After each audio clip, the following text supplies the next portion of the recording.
What's up, and welcome back to the Kind of Funny Gamescast. As always, I'm Tim Geddes, joined by one of the coolest dudes in video games, Blessing Adeoye Jr. I love that I finally earned the spot. I feel so honored, Tim. Also, I wasn't here for the last few episodes. Last week, my voice is gone. My voice is still trying to climb its way back, and so you're going to hear it come and go, but I'm very happy to be back. I have never seen a human being lose their voice for this long. It hurts me to hear you like this, Bless. I've never had this happen to me before. Usually when I lose my voice, it's probably a good maybe 4, possibly 5 days at the worst. I've lost my voice now for over a week, and I don't know how this happened. It wasn't a bad cold that I had. It was a very light cold. All my other symptoms were very light. I didn't feel that sick at all. But my voice just decided to peace out and not come back. And so the one thing you need for your job. Yeah, exactly. And so I'm dealing with it. I do like where my voice is at. I feel like I've hit the point where it does have that little sexier tone to it. Je ne sais quoi. The je ne sais quoi. Which might not be factual. People in comments are like, "No, you do not sound sexy." But I'm gonna keep that to myself. So don't tell me the truth. Yeah. Well, that's good. That's good. That little voice that you heard as well, making his return to Kind of Funny content. We have the Nitro Rifle, Andy Cortez. Mike, you will agree with this statement: is that when it comes time for the playoffs, 70% of your best athlete is going to be better than a lot of other athletes. Bless is our best athlete. 70% of him at health, that's going to be better. That's going to vault us into the championship round, Mike. I would take him any day of the week like that, Andy. Exactly. Right. And that, of course, is the master of hype, the host of the Kind of Funny Xcast, Snow Bike Mike. Tim, thanks so much for having me on the Gamescast. And usually when I'm here, that means we're talking Xbox. And this week we got a great Xbox one. Oh, we are definitely talking Xbox today because rounding out our group, we are very, very honored to have the head of Xbox Game Studios, Matt Booty. Woo! Hi, guys. Thanks for having me on. Thanks. Matt, thank you for coming. This is awesome. I was working with the Microsoft PR a little bit. We're going back and forth. We're like, oh, let's get him on XCast. It's like, no, we got to do Gamescast. We want to make this like broader. And I love it. I love that gives me an opportunity to hang out with you. So I'm very, very stoked about that. We're going to be getting into a whole bunch of fun stuff today, a whole bunch of Xbox stuff. You guys wrote your questions in. We're going to ask them. It's going to be a good time because this is the Kind of Funny Gamescast where each and every week we get together to talk about video games and all the things that we love about them. You can get it on youtube.com/kindoffunnygames or roosterteeth.com. If you wanted to get it as a podcast, all you got to do is search your favorite podcast service for Kind of Funny Gamescast and we'll be right there for you. If you wanted to get the show ad-free, if you wanted to watch it live as it's being recorded, and if you want the exclusive post-show, you got to go to patreon.com/kindoffunnygames. Just like our Patreon producers, Pranksy, Tyler Ross, Delaney Twinning, Julian the Gluten-Free Gamer, Alex J. Sandoval, Techie Haas, James Hastings, Casey Andrew, and once again, Pranksy have done. Thank you all so very, very much for that. If you don't have any dollars to toss our way on Patreon, that's totally cool. If you're out there buying video games on the Epic Game Store, use our Epic creator code, KindaFunny, and that will help support us without costing you a single dollar more. So that is very, very cool. I want to get right into it because we are limited on our time with Matt. I want to let you all know I played as Sora in Super Smash Brothers. I got a bunch to talk about that, but we're going to save the what we've been playing section for the end of the show. We're going to get right into the Xbox stuff. Starting here, Matt, what have you been playing? Literally the last thing that I played would have been my awesome retrofitted Game Gear over lunch. You can get brand new screens for these, so this thing is older than time. The screens go bad, but they make awesome new high-res LCD screens.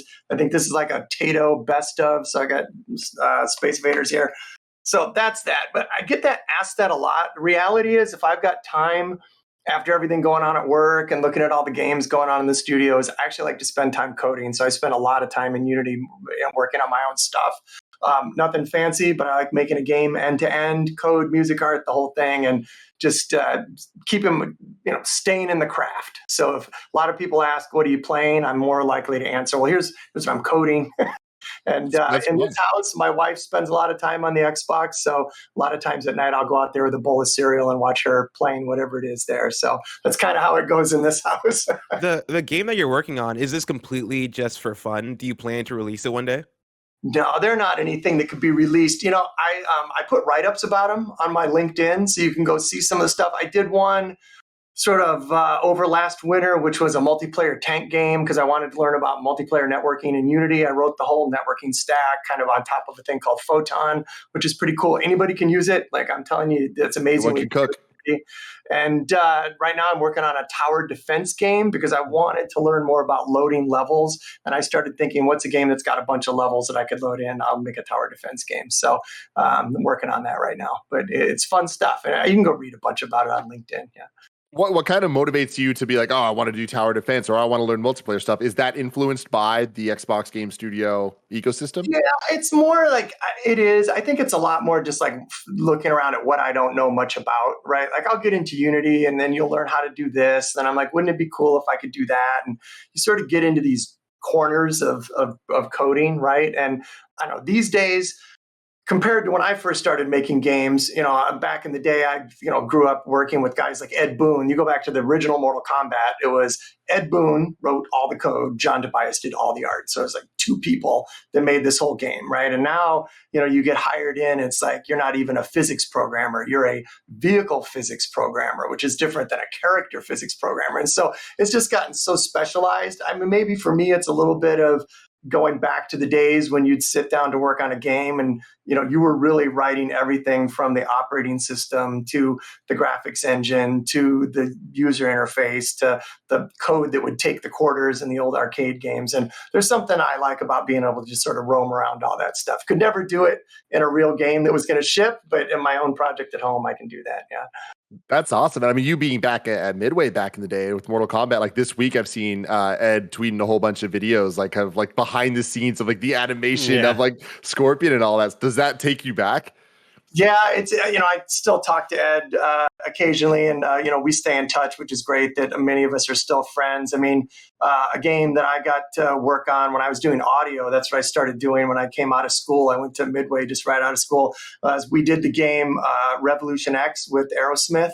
And so same thing, right? We've got all these videotapes somewhere. Somebody's got them of doing the video capture because it was blue screen video capture, right? And then people would go in and edit all the frames. So it was cool. There's a lot of good memories of bringing in real people. All those people are were real actors and real stunt performers that we brought in to do that stuff. Yeah. Wow. That's super awesome. Mike, you had your hand raised. You have a question? Yeah. I was just thinking, with you going around to studio, do you ever hand out lessons or people saying, Matt, come over here, let me learn from you? Or do you learn from others? And what kind of stuff catches your eye nowadays when you go into these different studios and see them working on different projects? Well, certainly it's the latter case that I'm learning from them, right? And I'm fascinated with that stuff. That's probably one of the coolest parts of my job is that I do get to visit the studios. I get to be there, see what the teams are working on. I'm always blown away by what the innovations, the thing that they're doing, the new stuff that comes in, people coming out of school, people coming from other studios, what they bring. And it is kind of funny. I didn't realize this, but apparently the people that travel with me, they had some kind of code word for when I get distracted. We're supposed to be doing these tours and meeting everybody. And one thing I love is just seeing some of the advancements in art. Like there's a tool called Houdini, which is kind of this world building, world sim thing that a lot of people use these days. It's just amazing some of the stuff that can be done with like procedural terrain, the physics, procedural buildings and cities. And if I see that on somebody's screen, I'm sort of like a bug to a light, And then they're running around looking for me. Where'd Matt go? We're supposed to be here doing this now. So I could probably spend all day just hanging out learning about that stuff. It's one of the coolest things about games, right? Is it's all that technology, but at the core of it is people doing creative stuff with creative tools. What's the saying? Like games are the complexity of technology brought with the magic of entertainment. It's kind of that intersection. So I just love staying up with that stuff. I love that. We've been lucky enough to have Phil Spencer on the show, and for many years we've been friends with Aaron Greenberg, and so we've gotten a lot of the stuff. I remember when we first started KindaFunny, we had Aaron Greenberg on the show, and we kind of talked about one of Xbox's, I forget the marketing term for it, but like it was one of the most ridiculous falls ever. It was like the greatest lineup of all time or whatever, and it had like Laura Croft and Chief and all this stuff. Now we're kind of moving into this era right now that is kind of unprecedented. It's insane that in the next couple months we have some major Xbox releases, not just Xbox, but Xbox Game Studio releases, hot off the heels of Psychonauts 2. And I mean, even with Game Studios, it was PlayStation, but Deathloop, right? Moving on now, we have Age of Empires, we have Forza Horizon 4, we have Halo Infinite, all kind of within a couple weeks of each other. Like, I have so many questions about that, but just top level, how excited are you for this to kind of like, what does this era mean to you? Yeah, well, it just first of all, like huge shout out to the teams that have been able to deliver these bigger games. Given we're still mostly working from home, most of our teams are spread out and remote.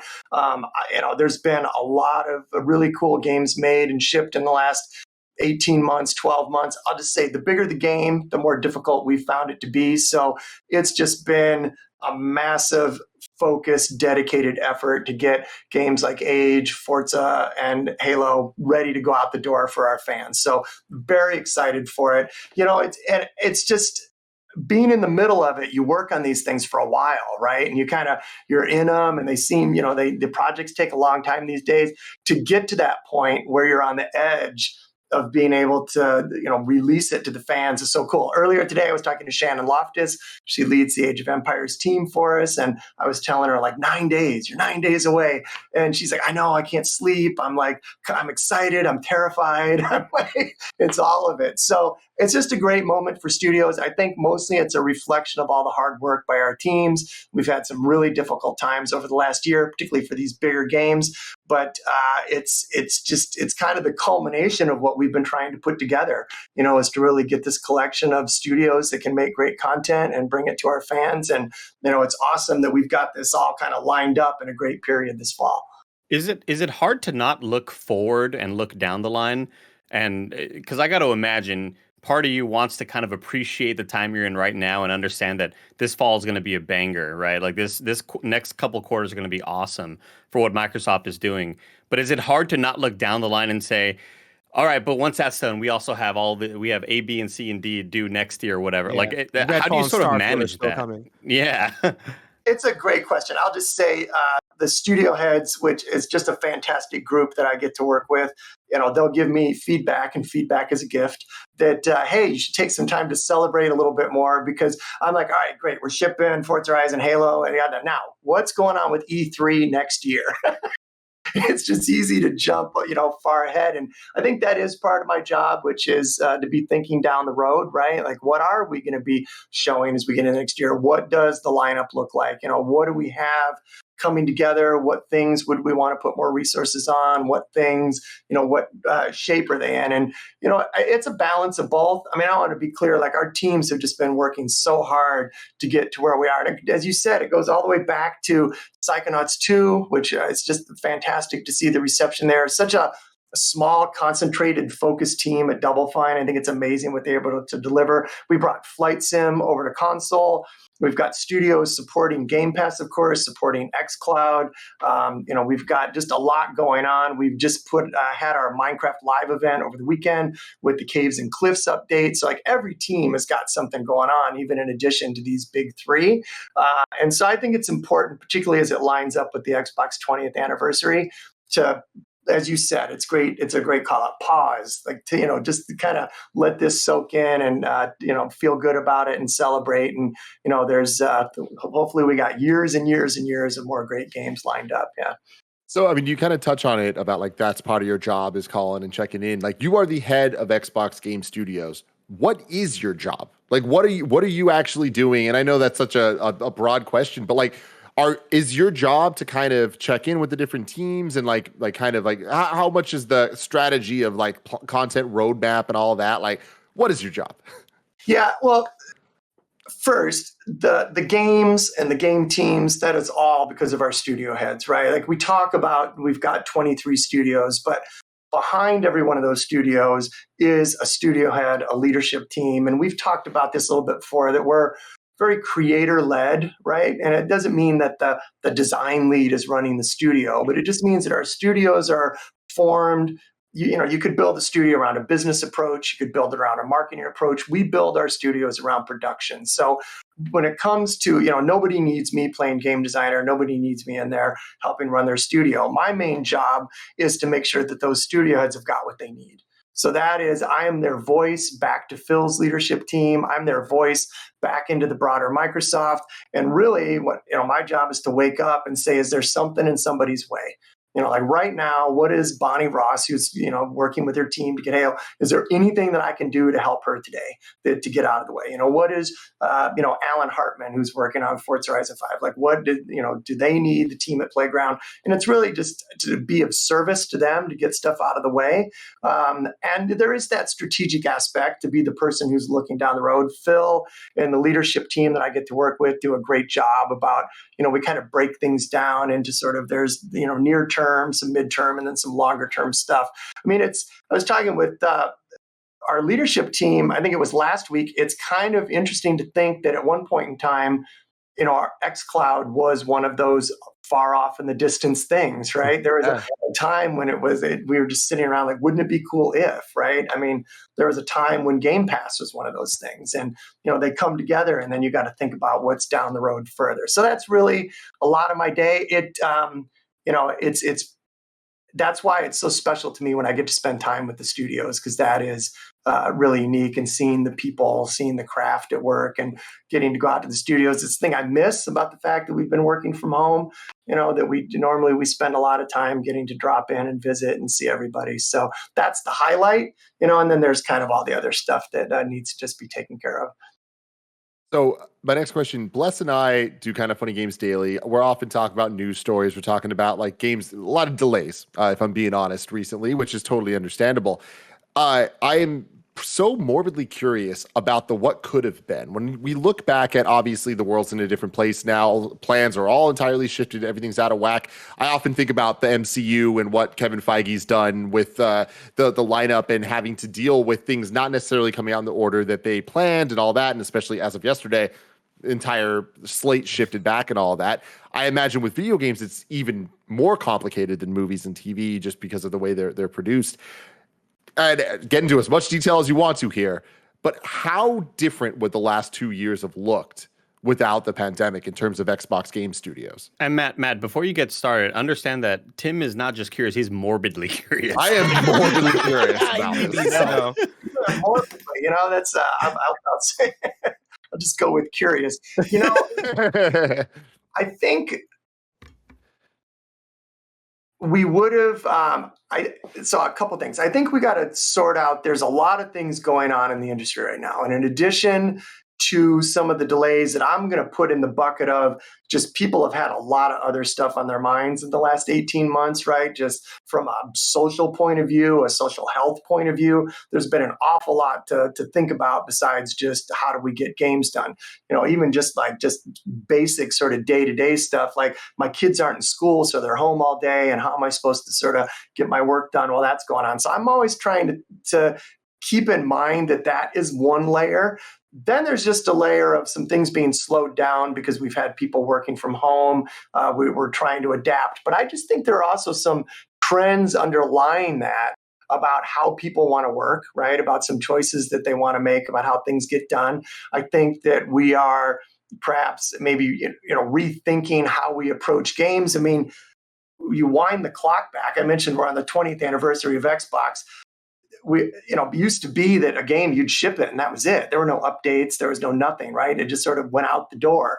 And now, the real work starts almost the day after you launch, right? I mean, it's not the case that we're going to launch any of these games we're talking about and get to go on vacation. There's content, there's things that we do to make sure that everybody can stay engaged and keep having fun. So I think that those trends would have happened anyway, that we'd probably be in a point where we're rethinking how we go about making games. I'll say, that with more and more people playing games comes a demand for more games, which means that more people want to make games. There's more demand for people that know how to do that. And that's also just changed the way that we've gone out and found people in the industry, what we call co-development partners, outsourcing partners, people, any game has got dozens of people that provide content and things that they build and help code for the game. And, just even with the industry, that's changing a little bit. So I think that maybe there might have been some games that came out a little sooner. Maybe things would have gotten done a little bit more smoothly. But I think there's some industry trends going on that still would have happened, around how we build teams and how we approach big projects. Mike?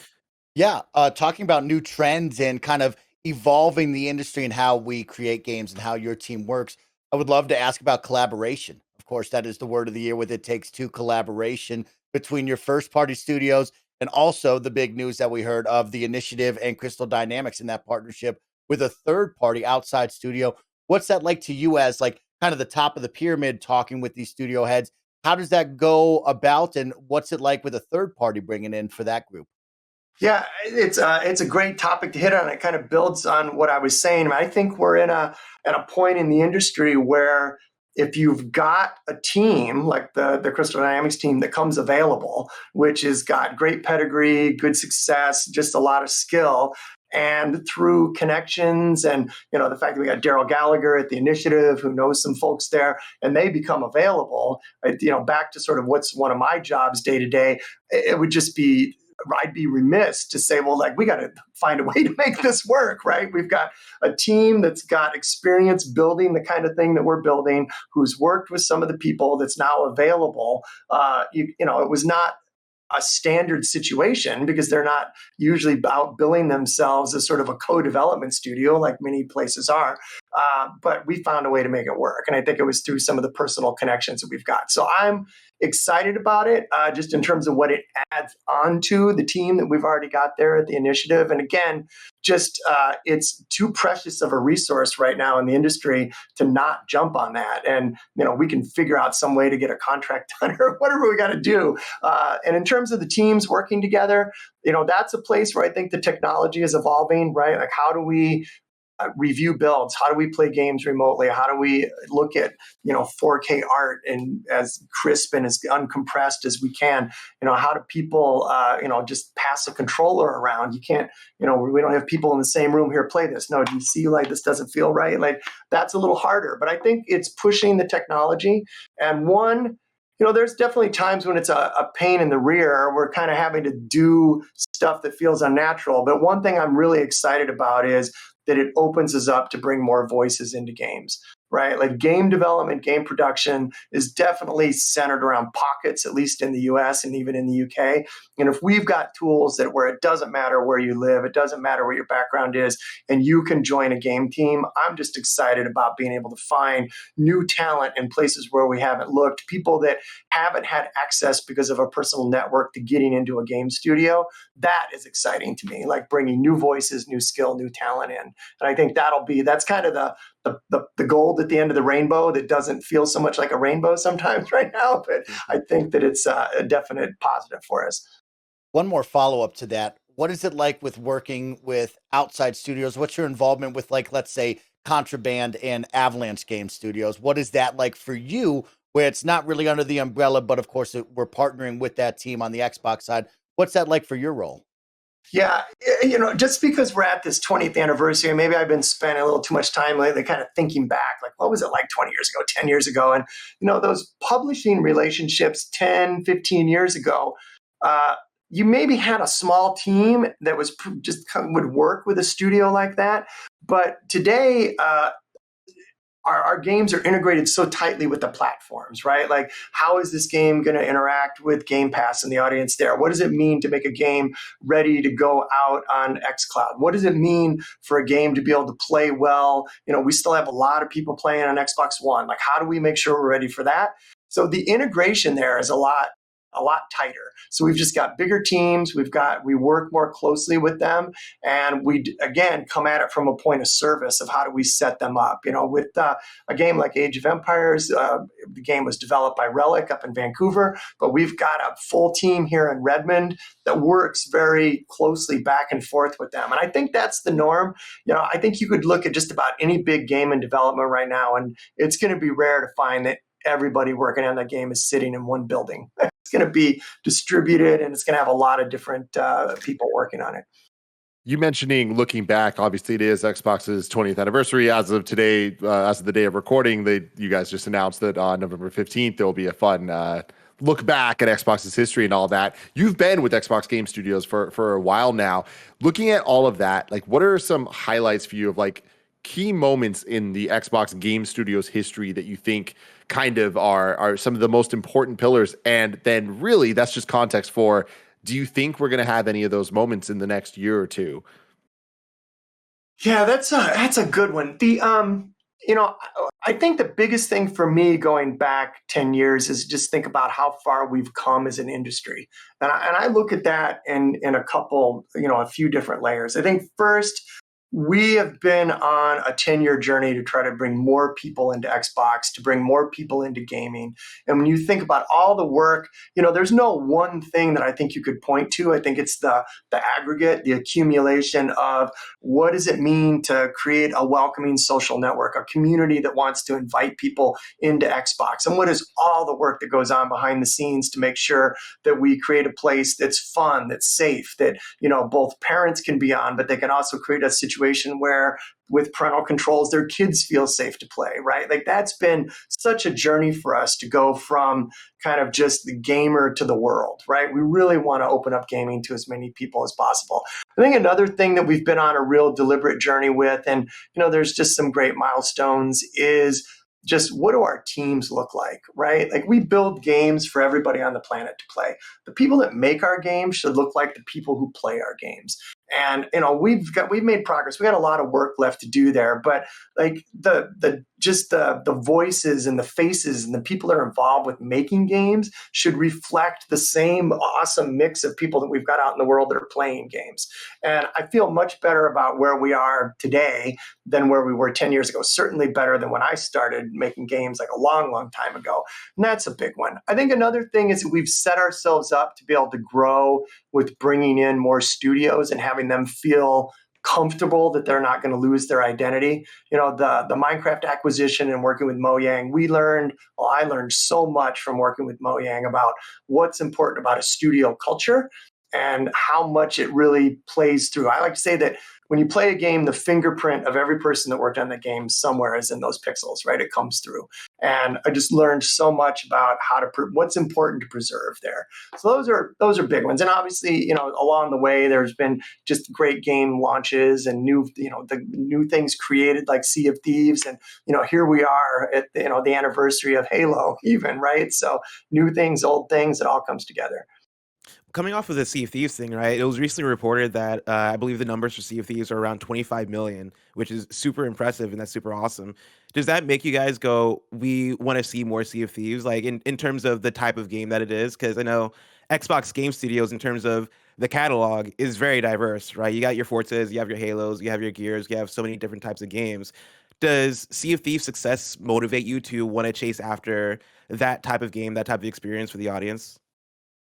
I love that question because it's got a lot of layers to it. So I'll try to tease some of them apart. Probably the closest thing that we have to the next Sea of Thieves is Grounded from Obsidian, which might seem like a weird kind of a thing, but that game was made with a really small group of people. I think that it's the kind of game that's got a great foundation that we could be working on Grounded for the next 5-10 years, right? I mean, it could keep growing. If you remember when Sea of Thieves first came out, some of the criticism was there's not enough to do. It's a cool idea. Maybe the world isn't realized enough. But when you then look at what we started the summer with the Pirate's Life, with how we were able to bring the Disney characters into Sea of Thieves, that's a pretty long journey for something like that to go on. So, I think that the next Sea of Thieves, the next 25 million players, is lurking somewhere in one of our games like a Grounded. In terms of steering the teams toward games, it comes back to what I said about being creator-led. I want them making the game that's inside them that they want to make. And then our job is to support them. And the cool thing about Game Pass is that it's got room for everything from Halo to smaller games like Grounded. We've got some really cool stuff that's a little bit smaller coming from Obsidian. We have smaller teams. By smaller, I think of 75 people. Our studio up in Montreal, Compulsion Games, and what they're working on. Single player, multiplayer, big game, small game. we really orient to what does the team want to work on that they feel passionate about. And the last thing anybody needs me thinking about is what I call sort of portfolio bingo. Like, I don't want to go to Tim Schafer, Tim, we really need a rodent-based mascot platform. That's not in the grid anywhere. Like, let them make what they think is going to be cool, right? I mean, jumping off of that, with PlayStation Studios finding so much success kind of with their pedigree of games and their IP that they focused on the last generation or so, building into, some of the biggest AAA, debatably quadruple A games out there. You just said that, like, you're not really chasing this or that, but, like, do you ever kind of think as the head of Xbox Game Studios, I want us to have one of those type of games? Yeah, well, first, just to bring it up, I mean, hats off to Sony and their studio system and the leaders that they've got there. I mean, it's fantastic, right? You can't argue with the quality and the craft and the games that they've delivered and that they're working on now and the stuff that we've seen so far. So just, kudos and hats off to them. I think I tend to come at that less of one of those and more making sure that we are paying attention to fan expectations, right? And I think that there's a certain kind of game that generates an anticipation. It kind of becomes this big tentpole moment. It's a game that fits that intersection that everybody can play, and it's also a big world that you feel like you can have, you can inhabit. And I think those kind of games are important. And certainly, it's been a place where we have not been out in front. We haven't really had the sort of one-to-one with Sony there. I don't necessarily want to get into what's our Uncharted, what's our Horizon Zero Dawn, what's our this, what's our that. I don't think that does anybody any good. But you hit on a great point, which is what I take away was what are those games that have got universal themes, that have got a big world that people want to get lost in, that have really well-realized characters and really high production values. That is absolutely what we want to go after. And Phil did an interview yesterday, I think, with the Wall Street Journal, and he was talking about, look, we're not done, right? We're still growing. The games industry is growing. Xbox is growing. And so we studios are going to have to grow along with that. And making sure that we've got those kind of games for our fans is important to us. I wanted to go for it, Andy. I just wanted to mention kind of going back to what sort of game is out there that could be our next Sea of Thieves, right? You mentioned Grounded, and I know back in the summer we had heard the reports of Everwild kind of being put on hold and sort of going through a restructuring and a relaunch in sort of ways. Is there any update on Everwild? Do you think that could be a game that in the future, obviously this is probably a while off, but is there anything there that any updates that we can hear about that? Well, first I'll just start. So Louise O'Connor, who is one of the leaders on that team, is part of Rare, run by Craig Duncan. What is Rare known for? They're known for creating new IP and creating worlds. And, I'll say, when you look at it from the outside, when you hear words like reset and maybe restructure, I'll just say that those are probably a little more definite and a little more extreme than what really happens as a game comes to life, right? Mark Turmel, who is the creator of a game called NBA Jam, you might remember it, arcade game back in the day, guy that I got to work with and learned a lot from. He used to say that a game gets made 1,000 small decisions at a time. That every day you're making hundreds of small decisions, and at the end of however long you work on the game, they all add up. And I think that's where the Everwild team is right now. Is they're just trying to make sure that they've got something special. We've shown kind of a glimpse of a world. You've seen the art style that the team has got, but we want to get it right, And so I think any game that you went and were able to sort of spend a behind the scenes year with, it's that mix. I mentioned Shannon has this, like, there's some days where you're just terrified. You're just like, what are they making? What is this? How is this ever going to come together as a game? And then you balance that out with, a day later, this build comes together and you're like, wow, this is magic. Like, this little bit of this game is magic here. So I'll just say that, we'll share more on Everwild when the team has got some cool stuff to show. We know that there's excitement and anticipation for it. And we don't want to just keep things hidden for too long. But it's just natural that a team's going to kind of go through some of that process. And it's one of the things that has changed also in the last 10 years is our teams just try to be more transparent about what's going on. Here's what we're working on, here's where we are, and that's the window into that world. Though can also sometimes, it can be easy to want to put labels on it and things. But to me, it's kind of an ongoing process. You're always trying to just do what you need to do to make the best game you can. This episode is brought to you by Purple. It's funny, the last few years, everyone has been really interested in their sleep quality. There's all these methods for getting a great night's sleep, meditation, yoga, mattress toppers, but no matter what you do, if you're sleeping on a terrible mattress, your sleep will also be terrible. It's that simple. That's why I recommend that you sleep on a Purple mattress. That's because only Purple mattresses have the Gel Flex Grid. Unlike memory foam, which remembers everything, Purple's Gel Flex Grid bounces back as you move and shift. I absolutely have been loving my Purple pillow. I've been talking about it for so many years. The Purple mattress as well is such a fantastic way to improve your sleep. I could not recommend it more. Getting a great night's sleep starts with having a great mattress. Get a Purple mattress. Go to purple.com/kindafunny10 and use code kindafunny10. For a limited time, you can get 10% off any order of $200 or more. That's purple.com/kindafunny10. Code kindafunny10 for 10% off any order of $200 or more. Purple.com/kindafunny10. Promo code kindafunny10. Terms apply.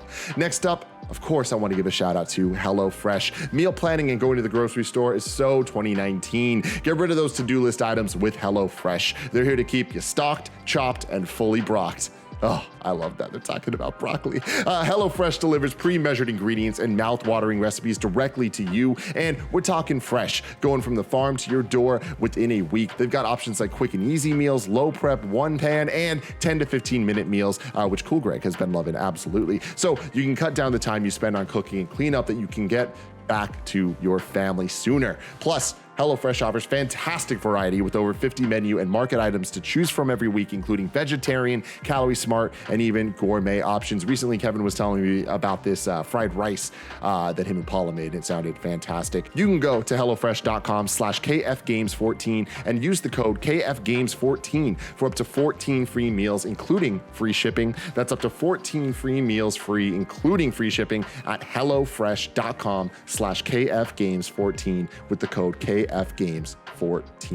And finally, shout out to Fitbod. Sometimes keeping your workout motivation can be tough, even more so if you get bored with what you're doing or it gets too easy, because making progress means overcoming new challenges and keeping yourself engaged. That's why Fitbod created a fitness program that adapts to you with new exercises to adjust how you're progressing. Cool Greg's been doing this. He's been training for his half marathon, and Fitbod's been a great thing to help keep him accountable, keep it feeling fresh, just keep him motivated to keep his exercise up and keep trying new things. Fitbod's algorithm uses data and analytics to help you build on your last workout to maximize your results. Plus, Fitbod workouts are balanced to avoid overworking muscles with varied exercises to keep you sharp. You can pick up the pace on your fitness journey with Fitbod today, and your future self will thank you. You can get 25% off of your membership at fitbod.me/KFGames. That's 25% off at fitbod.me/KFGames. fitbod.me/KFGames. Games media has kind of functioned a certain way for a long time. And I think with that, we're kind of used to talking about a game and in the same way of game development, where a game comes out, like you said, and then, hey, there's nothing after that. But now that's totally changed.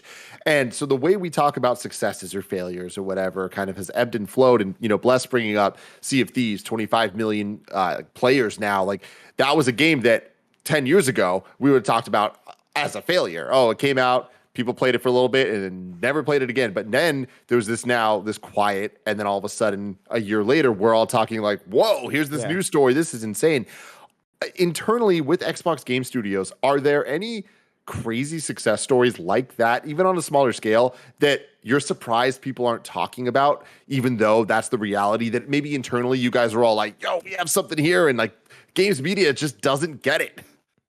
Well, I don't know, that don't get it.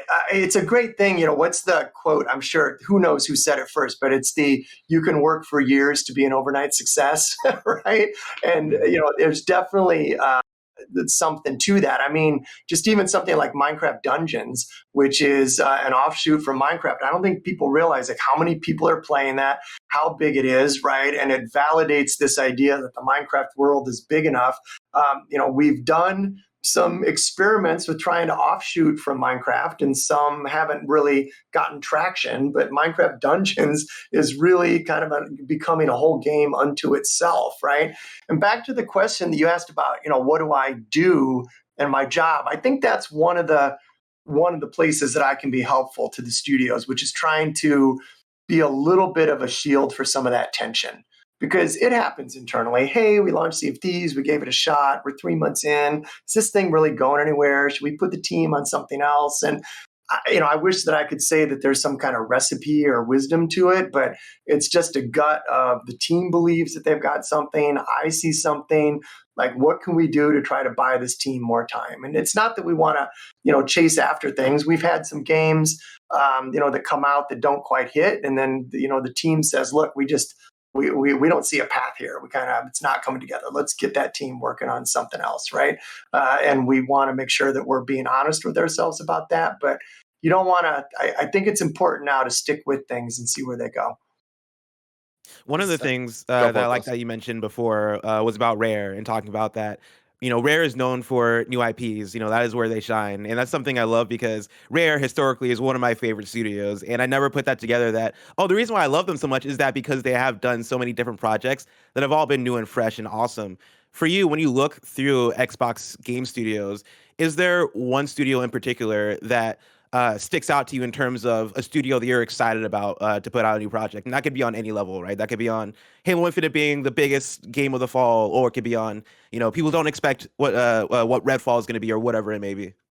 Yeah. Well, I think Redfall is going to be cool because I have seen builds of it, and it is pretty cool. And Heck yeah. it's one of the cool things about the partnership with ZeniMax and Bethesda is to get to spend time with Harvey Smith down there again. You know, as we've bought these studios, one thing that happens is they come out with a game, or they're close to coming out with a game. It gets attention. We go talk to them. We acquire them. But you look at like Obsidian, they had to ship Outer Worlds. After we acquired them, we acquired Compulsion Games. And they had to ship We Happy Few and wrap that up. What I'm excited for is the first full turn of the crank under the Xbox banner. So Psychonauts 2, which we just shipped and we gave a little more time to, that was started well before we started talking to Double Fine. So, just one example, I'm excited to see what Double Fine's going to come up with, because this will be the first blank piece of paper under the Xbox banner, as it were. Everything that they were working on before is wrapped up, is shipped. It's so great to see the success with Psychonauts 2, but now we're in that cool phase where blank piece of paper, you've got the support of Xbox, like where could that lead, right? And we know that Tim has just got a mind full of thousands of games yet to be built. And so, there's something in there. So it's exciting to think about what's up next. What do you think that actually means? Like, what does, it's now an Xbox banner game, this is why that means that's going to be different? And how much does Game Pass have to do with that? Well, I think it means a couple things. One, I think it means that they've got a little latitude to take some more creative risks, right? If you're a 100-person game studio right now trying to go out and find a publisher, and you're trying to raise money to pay your team, it's human nature that you're going to want to maybe gravitate towards genres right now that have got a little more attention, or you're going to want to sort of pull in some buzzwords, and you need attention, right? Battle Royale, everything. Bitcoin funded battle royale metaverse, right? I give you guys all the buzzwords, right? So I think there's some creative freedom. I think also that they've got a little feeling of safety, right? I've got some theories about creativity, that sometimes when you've got limitations, when you've got pressure, that can create creativity, because you've got to find ways to solve problems. But at the same time, it's tough to be creative when you're under stress. And it's tough to be creative if you're trying to worry about making sure that your studio is all going to get paid. So I hope that the stability and longevity of Xbox lets everybody relax a little bit, and that creates a new layer of creativity. And then lastly, just that, as you mentioned with Game Pass, there's an audience out there. Probably the biggest dynamic with Game Pass is that a game can find an audience that it might never have found before, because a game can go in there and we try to make the discovery as easy as possible, the friction as low as possible. And a game that goes in there has got instant access to an audience that it probably never would have had access to before without, or even with monster marketing campaigns and things. So I think those three things are what I'm looking forward to. You've seen that. Like, that sounds in theory like that's actually happening, but behind the scenes, are you actually seeing that like these small games are like having huge uptick? Absolutely. And you had Sarah Bond on. She would be able to rattle off a list of games coming through ID at Xbox or games coming through our third party where they went into Game Pass and then saw big success off on Steam or on other platforms. And we get letters from the developers like, hey, to us, Game Pass was just this amazing sort of banner and broadcast to get our game known and get out there. Even with something like Back for Blood, right? Recent release, right into Game Pass on day one. Great for the players. I think that thing's found a big audience. And, I'll just say real tangible for us, Grounded. Again, small game made by 15 people, probably would have come and gone if it were not for Game Pass. And now, we're going to continue investing in that thing going forward. Snowbike Mike, we're running out of time. I was going to say, what Matt, do you I know got? you need to Go leave. for it. So I'm going to steal this before the we rest have of to the go. show is all yours, Mike. Go for it. Matt, my final question to you is, you worked with the Midway Games team, and that was a big part of my childhood. And we've always talked about Xbox backwards compatibility. If you could bring back any of those Midway Games titles that were near and dear to your heart, I think of a world that sorely misses a boxing game right now, maybe Ready to Rumble. I think of an awesome boat racing game called Hydro Thunder that I used to just jam the arcade cabinet with. Is there a game that you would love to bring back, and what are some special ones to you when we say goodbye? Yeah, well, it's first just super cool to think that Eugene Jarvis, the guy who created Robotron, Defender, and Cruisin' USA, one of the first games that I got to do the audio system for, just launched Cruisin' Blast on Nintendo Switch. Yeah, you did. Hell yeah. Circle of Life, and if you played it, it's very much a Eugene Cruisin' game. Probably just off the top of my head, I think Rampage is due for a reboot, right? I mean, I'll admit, I liked the movie. I thought they did as good a job as you could do in a Rampage movie. And that one I think is due for a legit reboot. There's probably some of those sports games that are due to come back. I mean, it's just, it's awesome to think about how many hours we all spent playing NBA Jam, NFL Blitz, even games that go back before that, like Arch Rivals, which was one right when I first showed up. And love Hydro Thunder. Steve Rank was the leader on that one, and it really set the bar for graphics at the time. We're probably due for a good boat racing game. It's cool to think about what we could do with all the GPU ray tracing power that we've got now, water effects, all of that. NFT boat racing game. Oh God, we got it. There you go. 100 boats put around an island. Matt, thank you so much. This has been an honor to have you. Like I said earlier, this has been a very fun conversation. Where can people find you, and what should people be excited about this fall with Xbox? Well, we're just super excited that we've got such a great lineup, right? We've got Age of Empires 4 in 9 days. We've got Forza Horizon 5, just and a love letter to Mexico, and probably the best racing game that's been made. Then we're going to round out the season with Halo Infinite coming up, which is just, we're right in the thick of it, and it's shaping up to be awesome. So with big thanks to all of our fans that have been with us since we started the summer with Flight Sim on console, Psychonauts 2, all the Minecraft updates. Just super appreciate all the communities and the fans that we've got. And after that, we've got more to come with plenty of stuff lined up for the 20th anniversary of Xbox also. Hell yeah, man. Thank you. Can't wait for any of it, especially Halo. Let's go. Thank you very much. All right, Matt. See you later. Bye, Matt.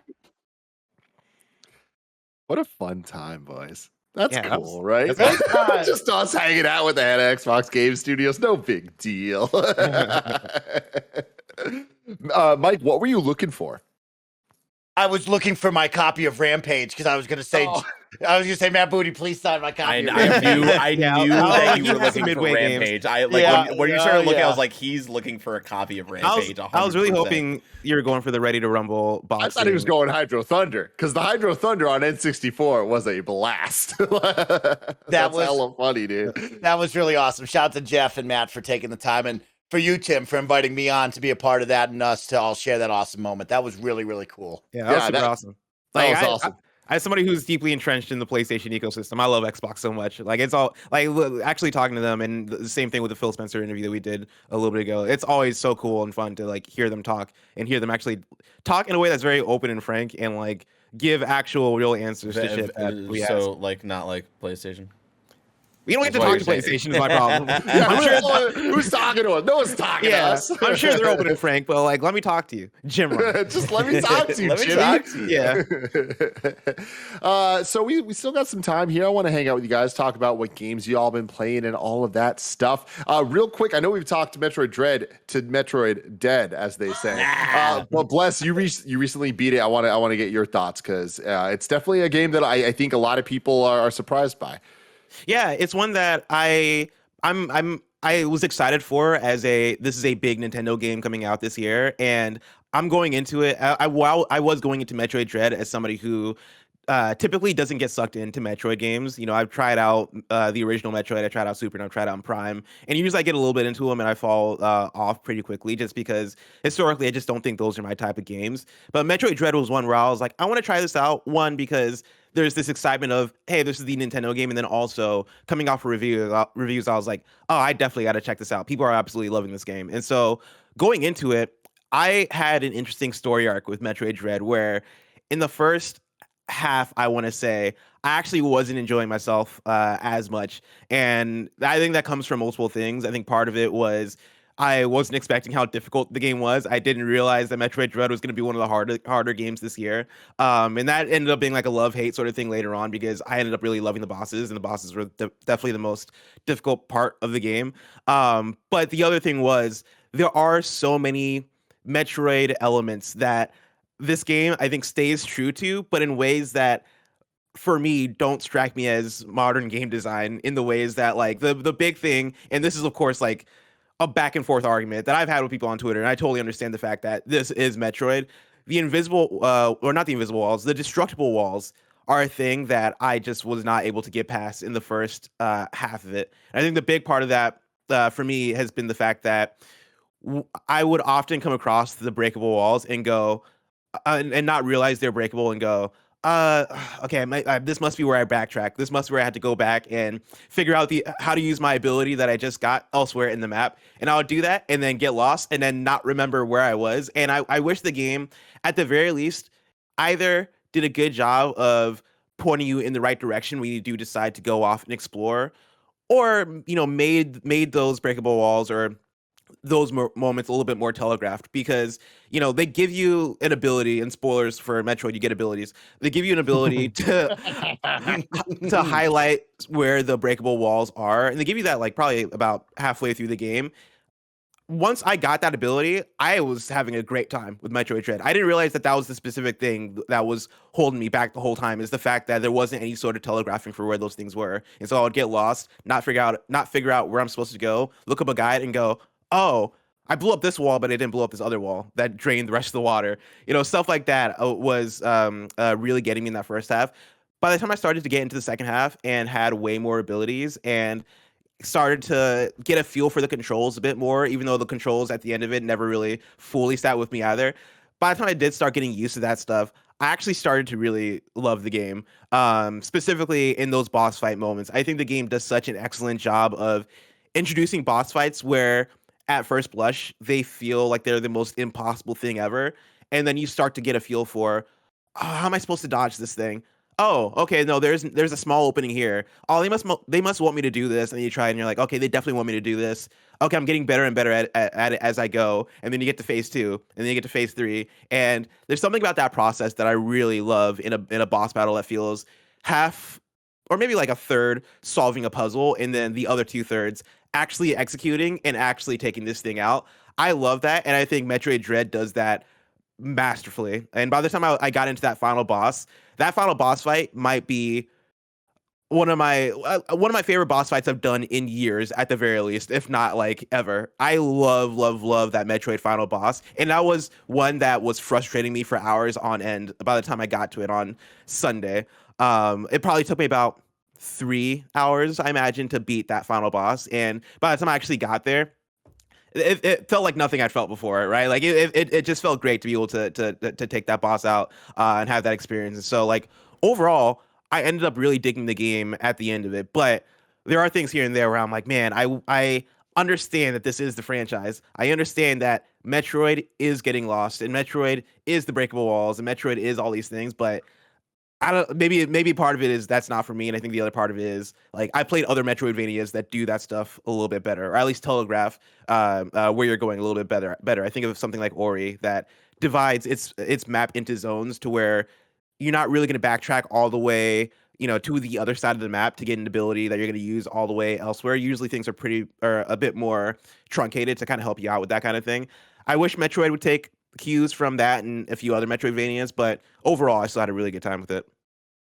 Yeah, I love that, man. I'm right there with you. I think a lot of your criticisms are ones that me, as a very, very, pretty much as early as you get Metroid fan, like I think that they're very, very apt, very true. But I'm right there with you with the final boss of man. Like that is something that's going to sit with me for a very long time. Like not because it itself is necessarily that memorable or anything. I think it just builds so well to get to it that there's a moment in the game, like I would say about 2/3 through, that from a boss on, you're just learning to face the final boss. And I think that that's something that I haven't experienced in a game ever to that extent of like, wow, they really made me feel helpless with the boss fight 3 hours ago, that I've had similar boss fights now 4 or 5 times. And every time I feel helpless in the beginning, but I learn one little thing that by the time I get to the final boss, I'm like, oh shit, got to add all those things together. But it's awesome. And it feels so good. And as well as the ending just being incredibly. There's a certain phase in that final boss that feels like it lasts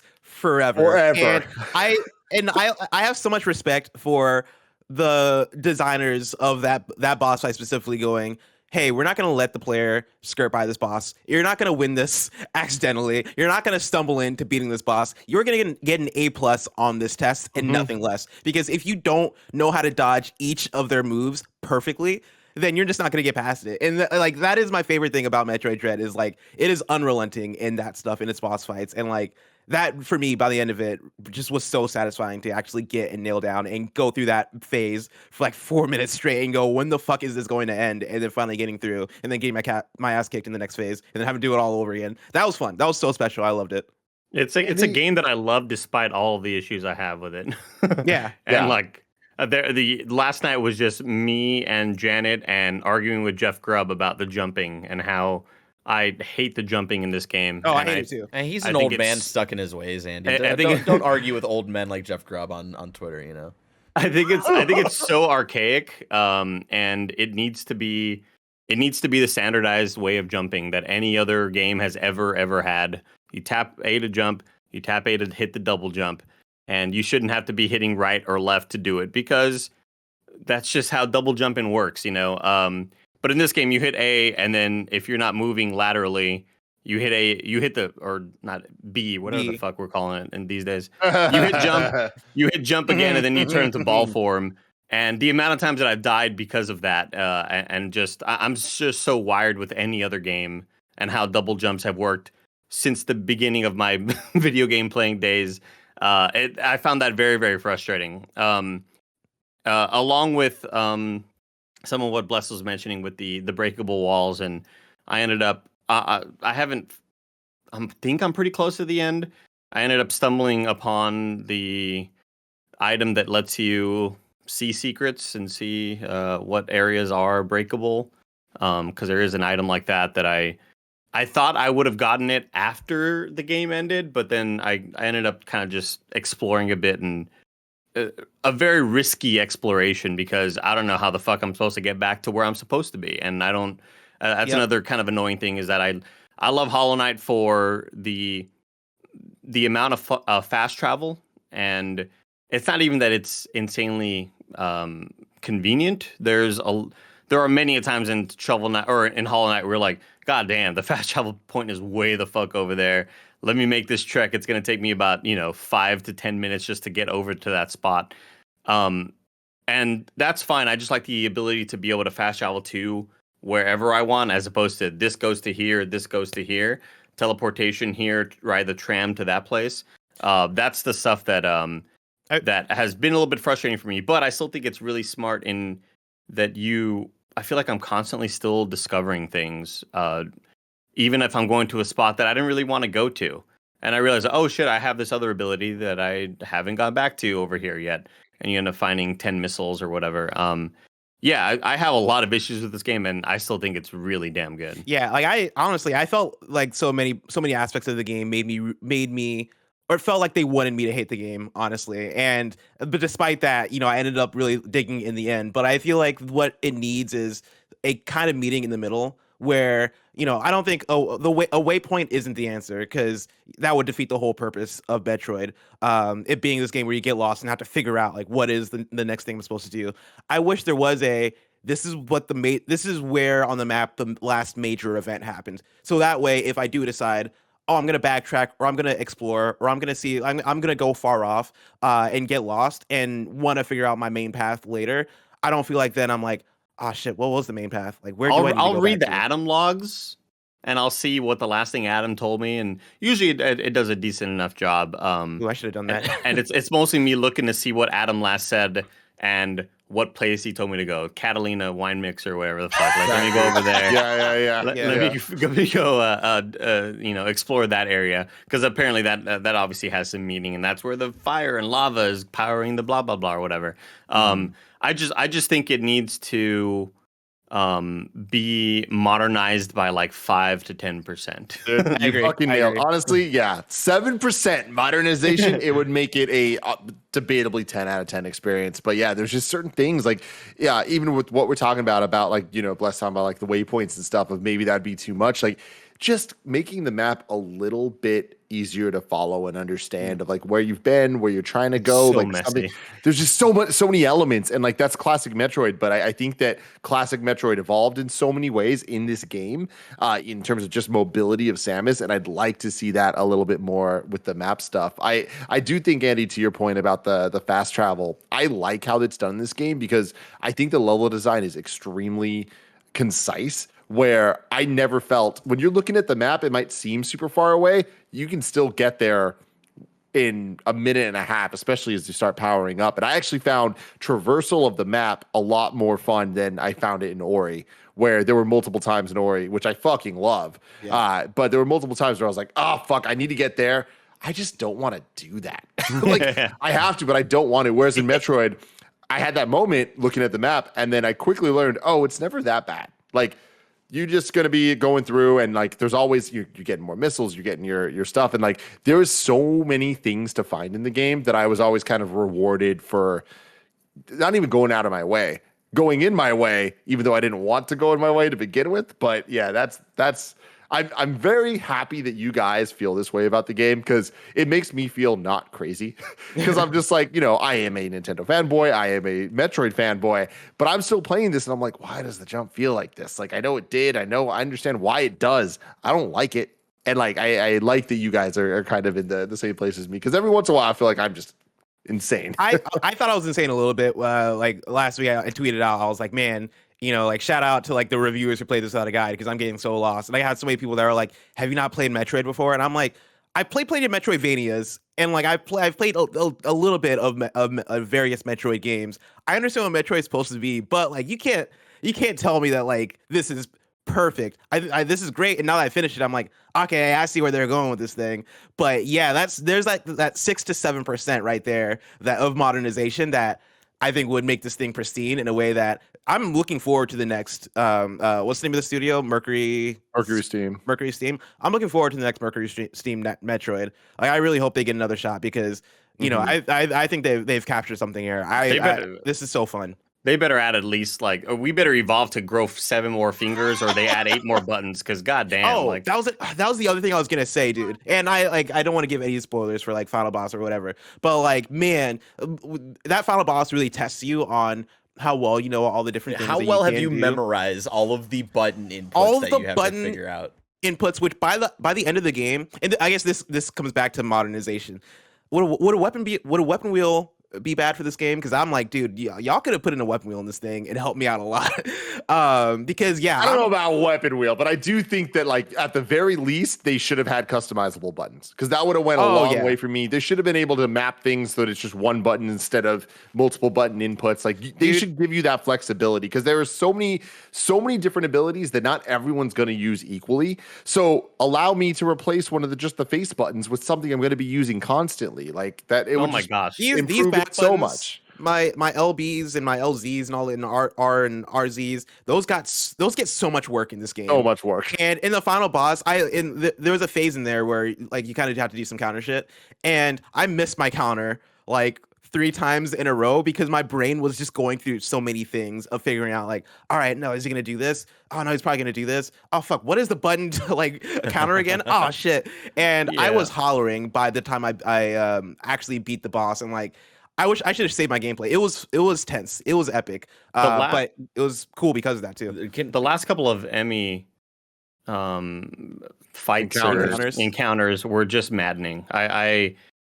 I had lost so much of the fun in that, and a lot of it is get good, and a lot of it is also why is this the button combination for this one ability that I'm supposed to remember?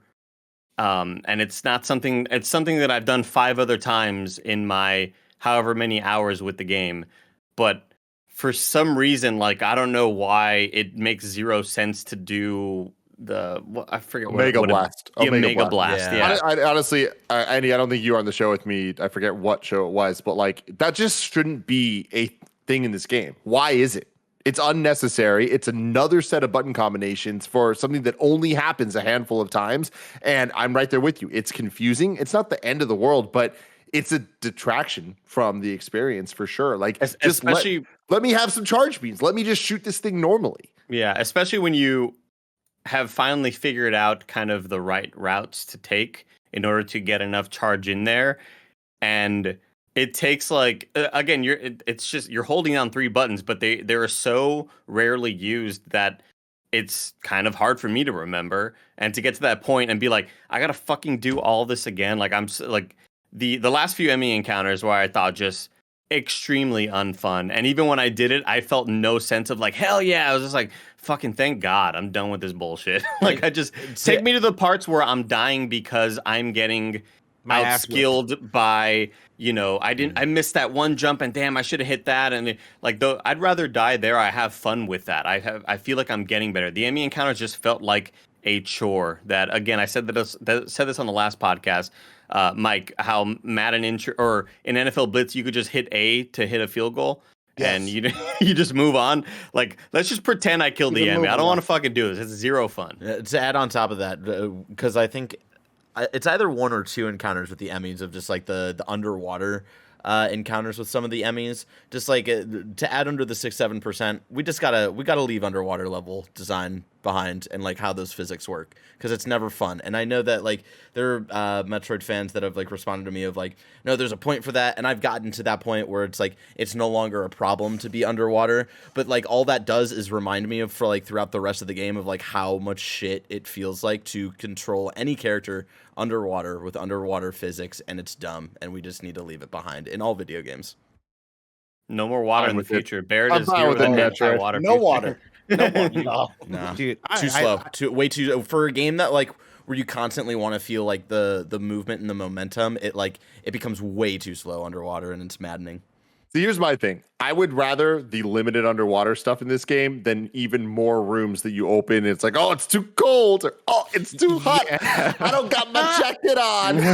You know, it's like at least man, it's I'm like sweating out here.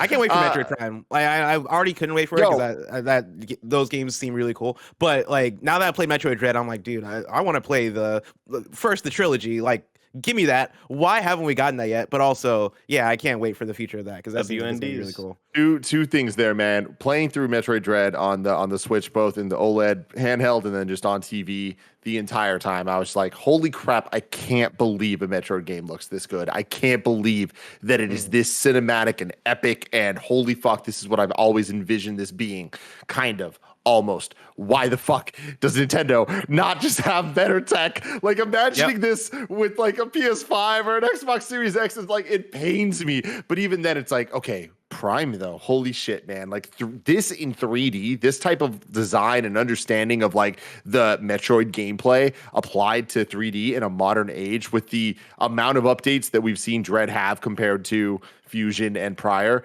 What will Metroid Prime 4 look like compared to Metroid Prime 1? I'm super excited. I still think at the end of the day, we're going to be having the exact same conversation we're having here of 7% of modernization would help it even more.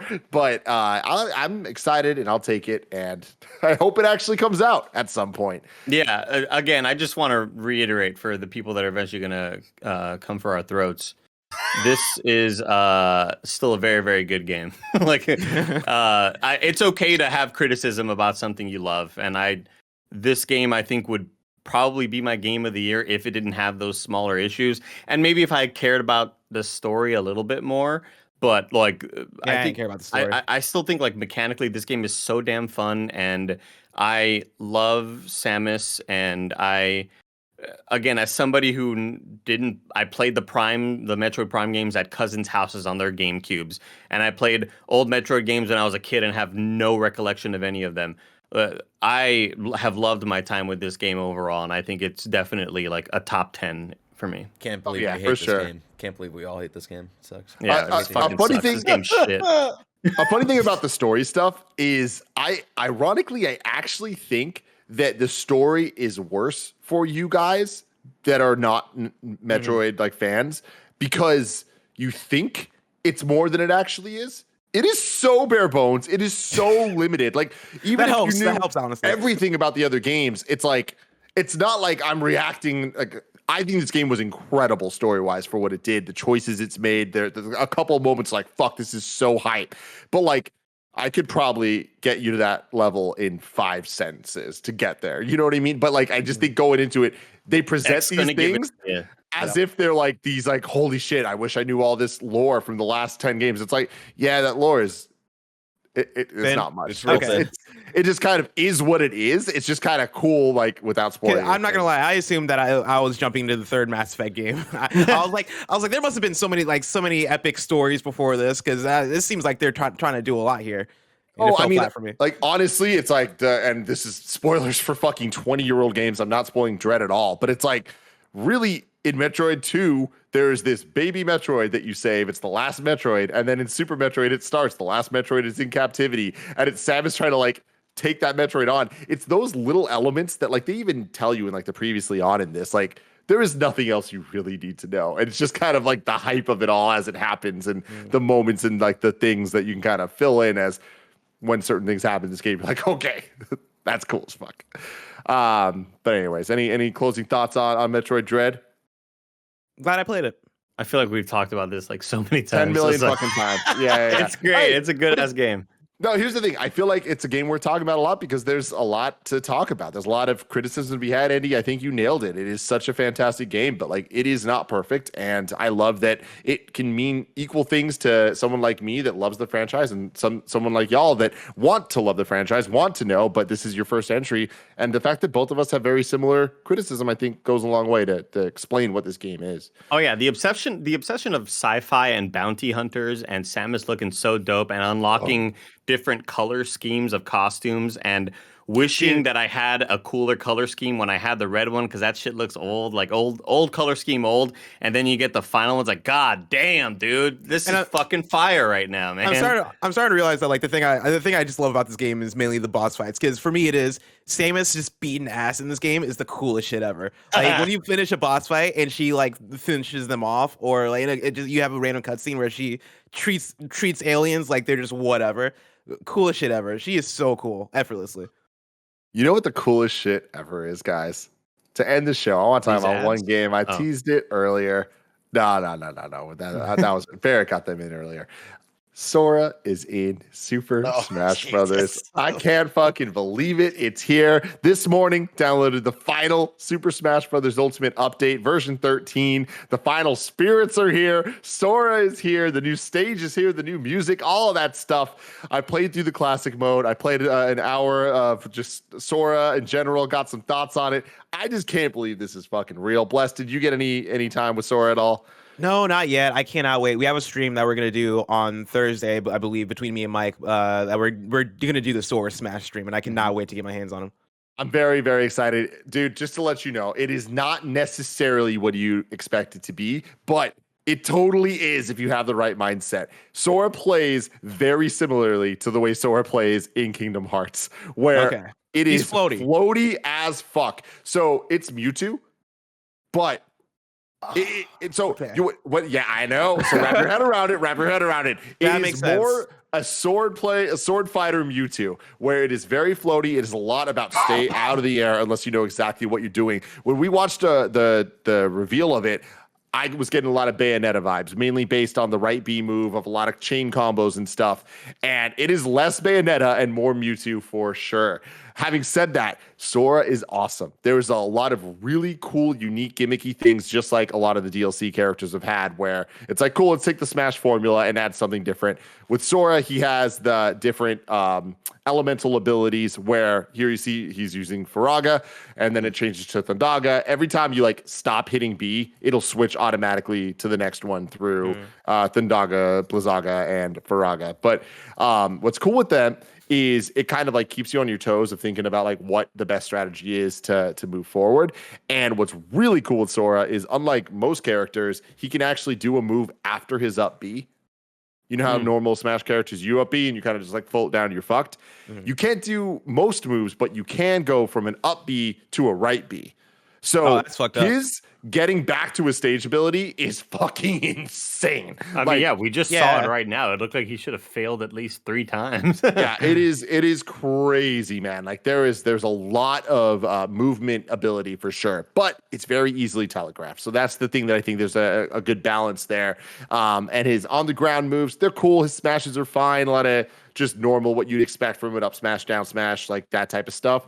But really what makes Sora special is just all the Kingdom Hearts elements, man. Playing through the classic mode, just like any new character's classic mode, it's designed around the character. They try to like theme it to fit right with the universe. And this being the final one in Super Smash Brothers, I love it because it is so Kingdom Hearts. Playing through the classic mode, it's stamina mode. So it's like, instead of knocking people off the stage, you are just classic health style going down, just like a more action RPG type game.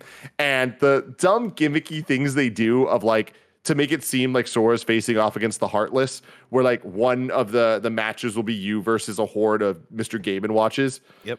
It's just fucking awesome. It's things like that I'm like, damn, like y'all really cared. Another one, you're facing off against 3 Robins from Fire Emblem, which are, you know, the dudes in the hoods. They look like Organization 13. And the whole time Kingdom Hearts music's playing, I'm just like, how is this real? How the hell is this real? And is this fun to play and this good, this much of a celebration of video games and Kingdom Hearts and Smash Brothers and all of it. And it ends, you're playing through classic mode, and when it gets to the Smash credits, you know how there's that mini game?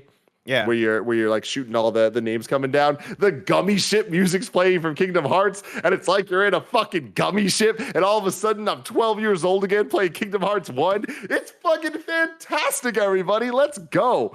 I can't believe Sora's in Smash. I can't believe they pulled it off this well. And I can't believe he's fun to play. That's the last thing, is like, we got a great final Smash character. I was gonna ask that. Is he good though? Like, is he a character that you think you're gonna start using more often, or is it more for you? Is it like, no, I like this gimmick, but it's not for me?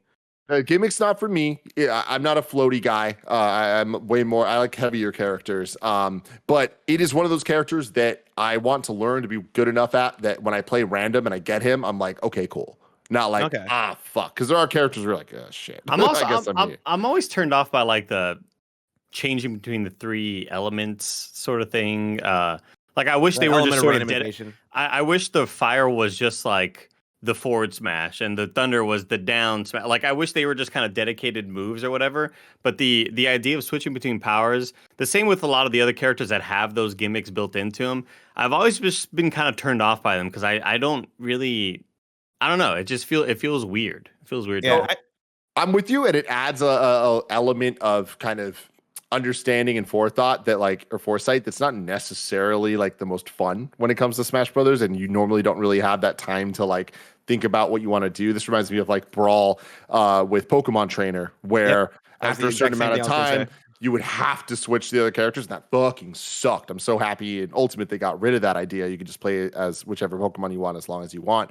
The difference here, Andy, is, and I was pleasantly surprised because I'm right there with you with usually not liking this stuff, is the way that it works. It's kind of like if you're doing one of the attacks, it can go as long as you want it to. Like for the fire one, if you keep tapping B, you'll keep shooting the fire. It's once you stop hitting B that it switches to the next thing. So you have a level of control of keeping it where you want it more than some of the other characters. And since there is always 3 things it's cycling between, and since those 3 things always go in the same order, you're always like 2 cycles away from getting back to where you necessarily want to be. And they're attacks that happen quick enough that, at least in my experience, I was surprised that I was like, okay, I don't hate this as much as I do with characters that have similar mechanics, kind of like Robin or Hero and things like that. Mike, you more a Firaga guy or a Thundaga guy, Mike? Yeah, man, I like Earth Dagas, right? When he said that, Andy, in my mind, I was like, is he making shit up? Like, this is unbelievable. I really wanted to pause and be like, do you think this is a real thing, Mike? Have you not played any Final Fantasy ever? Let me tell you, man, No, it'll be a Kiraga to your soul. Look at Mike and think to yourself, yeah, that man's definitely played a Final Fantasy. A little Blizzaga, Mike. He Little started Blizzard saying that, action. Andy, and in my mind, I was like, don't say anything, Mike. Just don't say anything. Just let him have his moment. I will say, Tim, I share your hype because, as Andy will know, I like when new Smash characters come because that means I get them. I don't have to unlock them like all the other ones. I just get them. So I get Sora. I'm pretty excited about that. I think that Mike's homepage or like his like character select screen on Smash is all the default characters and then all the DLC characters. Nobody else. I mean, dude, jokes aside, looking at the character select screen this morning, like the final character select screen, how vast it is, almost 100 characters. Yeah. It's unreal, man. And like looking through them all, I'm just like, holy shit. And I see all the little medals Shit of like Coachella. having, yeah, exactly. having this straight up, dude. It's the Coachella of video games. But like seeing the medals of beating classic mode with each of the characters, I'm like, God damn, we have come a long way.